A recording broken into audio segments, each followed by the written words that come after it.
ಕ್ರಿಸ್ತನನ್ನು ಪ್ರತಿಫಲಿಸುವಂತೆ ನಿಮ್ಮ ಆತ್ಮಗಳನ್ನು ವಾಕ್ಯದಲ್ಲಿ ಬಲಪಡಿಸುವ ಅನುದಿನದ ಧ್ಯಾನ. ಇಂದಿನ ಧ್ಯಾನದ ಶೀರ್ಷಿಕೆ ಎಲೀಷನು ದೃಢತೆಯನ್ನು ಪ್ರಕಟಪಡಿಸಿದನು.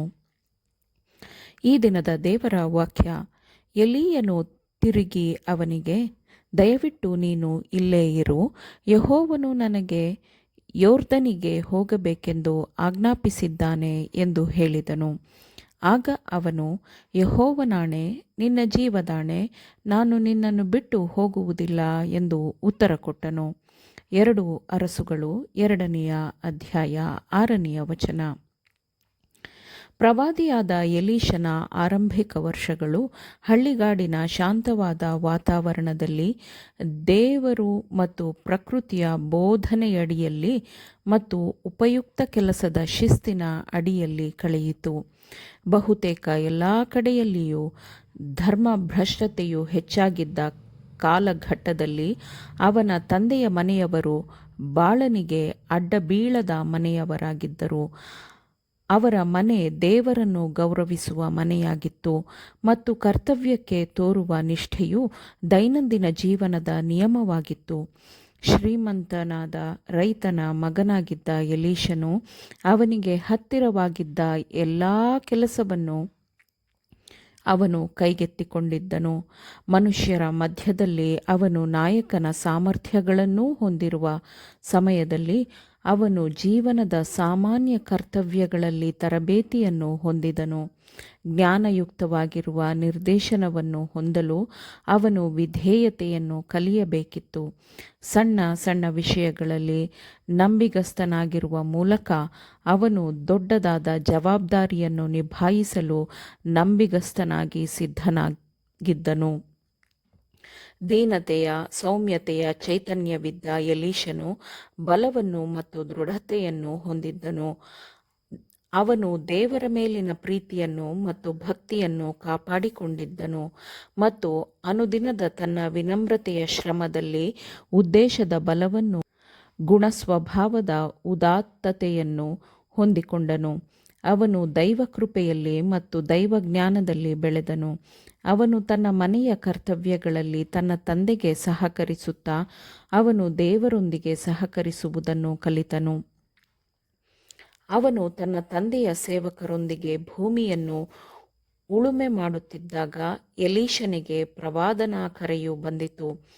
ತನ್ನ ಉತ್ತರಾಧಿಕಾರಿಯನ್ನು ಹುಡುಕಬೇಕೆಂದು ದೈವಿಕವಾಗಿ ನಿರ್ದೇಶಿಸಲ್ಪಟ್ಟ ಎಲೀಯನು ತನ್ನ ಕಂಬಳಿಯನ್ನು ಎಲೀಷನ ಹೆಗಲುಗಳ ಮೇಲೆ ಹಾಕಿದನು. ಎಲೀಷನು ಕರೆಯನ್ನು ಗುರುತಿಸಿದನು ಮತ್ತು ಆ ಕರೆಗೆ ವಿಧೇಯನಾದನು. ಅನಂತರ ಅವನು ಎದ್ದು ಎಲೀಯನನ್ನು ಹಿಂಬಾಲಿಸಿ ಅವನ ಸೇವಕನಾದನು ಎಂದು ವಾಕ್ಯವು ಹೇಳುತ್ತದೆ. ಇದಕ್ಕಿಂತ ಹೆಚ್ಚಿನ ಕೆಲಸವು ಎಲೀಷನ ಕಡೆಯಿಂದ ಅಗತ್ಯವಿರಲಿಲ್ಲ. ಆದರೆ ಅವನ ದಿನನಿತ್ಯದ ಕರ್ತವ್ಯಗಳಲ್ಲಿ ಯಾವ ಕರ್ತವ್ಯವನ್ನು ಅವನು ಮಾಡದೇ ಬಿಡುತ್ತಿರಲಿಲ್ಲ. ಅವನು ತನ್ನ ಗುರುವಿನ, ಅಂದರೆ ಎಲೀಯನ ಕೈಗಳಿಗೂ ನೀರು ಹಾಕುತ್ತಿದ್ದನು ಎಂಬುದನ್ನು ಹೇಳಲಾಗಿದೆ. ಪ್ರವಾದಿಯಾದ ಎಲೀಯನ ವೈಯಕ್ತಿಕ ಸೇವಕನಾಗಿ ಅವನು ಸಣ್ಣ ಸಣ್ಣ ವಿಷಯಗಳಲ್ಲೂ ನಂಬಿಗಸ್ತನಾಗಿ ನಡೆದುಕೊಂಡನು ಮತ್ತು ದೈನಂದಿನ ಬಲವನ್ನು ಹೊಂದುವ ಉದ್ದೇಶದಿಂದ ದೇವರು ಅವನನ್ನು ಯಾವ ಕಾರ್ಯಕ್ಕೆ ನೇಮಿಸಿದ್ದನೋ ಅದಕ್ಕೆ ಅವನು ತನ್ನನ್ನೇ ಒಪ್ಪಿಸಿಕೊಟ್ಟಿದ್ದನು. ಅವನು ಎಲೀಯನನ್ನು ಹಿಂಬಾಲಿಸಲು ತಿರುಗಿದಾಗ ಪ್ರವಾದಿಯು ಅವನಿಗೆ ಮನೆಗೆ ಹಿಂತಿರುಗಿ ಹೋಗಲು ಆಜ್ಞಾಪಿಸಿದನು.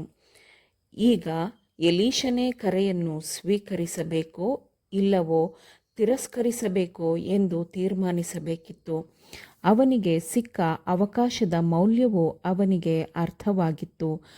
ಯಾವುದೇ ಲೌಕಿಕ ಲಾಭಕ್ಕಾಗಿ ಅವನು ದೇವರ ಸುವಾರ್ತಿಕನಾಗುವ ಅವಕಾಶವನ್ನು ತ್ಯಜಿಸಲು ಅಥವಾ ದೇವರ ಸೇವಕನೊಂದಿಗಿನ ಸಹವಾಸದ ಅನುಗ್ರಹವನ್ನು ಬಿಟ್ಟುಕೊಡಲು ಅವನು ಸಿದ್ಧನಿರಲಿಲ್ಲ. ಸಮಯ ಕಳೆದಂತೆ ಎಲೀಯನು ಸ್ವರ್ಗಾರೋಹಣಕ್ಕೆ ಸಿದ್ಧನಾಗುತ್ತಿದ್ದಾಗ ಎಲೀಷನು ಅವನ ಉತ್ತರಾಧಿಕಾರಿಯಾಗಲು ಸಿದ್ಧನಾದನು.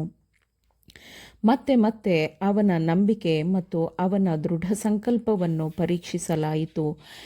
ಎಲೀಯನ ಎಲ್ಲ ಸೇವೆಯಲ್ಲೂ ಎಲೀಷನು ಜೊತೆಯಿದ್ದರೂ ಪ್ರತಿ ಸ್ಥಳದಲ್ಲಿಯೂ ಎಲೀಷನಿಗೆ ಹಿಂತಿರುಗಿ ಹೋಗಲು ಹೇಳಲಾಗುತ್ತಿತ್ತು. ಹಾಗೆ ಹಿಂದಿರುಗಲು ಅವನಿಗೆ ಅನುಮತಿ ಕೊಟ್ಟಾಗಲೆಲ್ಲ ಎಲೀಷನು, ಯೆಹೋವನಾಣೆ, ನಿನ್ನ ಜೀವದಾಣೆ, ನಾನು ನಿನ್ನನ್ನು ಬಿಟ್ಟು ಹೋಗುವುದಿಲ್ಲ ಎಂದು ಹೇಳುತ್ತಿದ್ದನು. ಹೀಗೆ ದೇವರ ನಿರ್ದೇಶನದಡಿಯಲ್ಲಿ ಎಲೀಷನಿಗೆ ಕೊಟ್ಟ ಆರಂಭಿಕ ತರಬೇತಿಯಿಂದ ಎಲೀಷನು ದೇವರ ಕೆಲಸಕ್ಕಾಗಿ ಸಿದ್ಧನಾದನು. ಆಮೇನ್. ದೇವರ ವಾಕ್ಯಗಳನ್ನು ಶ್ರದ್ಧೆಯಿಂದ ಆಲಿಸುವವರು ಮಾತ್ರವೇ ಆಗಿರದೆ ಪಾಲಿಸುವವರೂ ಆಗಬೇಕೆಂದು ನಿಮ್ಮನ್ನು ಉತ್ತೇಜಿಸುತ್ತೇನೆ. ಪರಿಶುದ್ಧಾತ್ಮನ ಸಹಾಯದಿಂದ ಆಲಿಸಿದ ನಿಮ್ಮೆಲ್ಲರಿಗೂ ಧನ್ಯವಾದಗಳು. ಮತ್ತೆ ದೈನಂದಿನ ಧ್ಯಾನಕ್ಕಾಗಿ ನಾಳೆ ಸಂಧಿಸೋಣ. ಆಮೇನ್.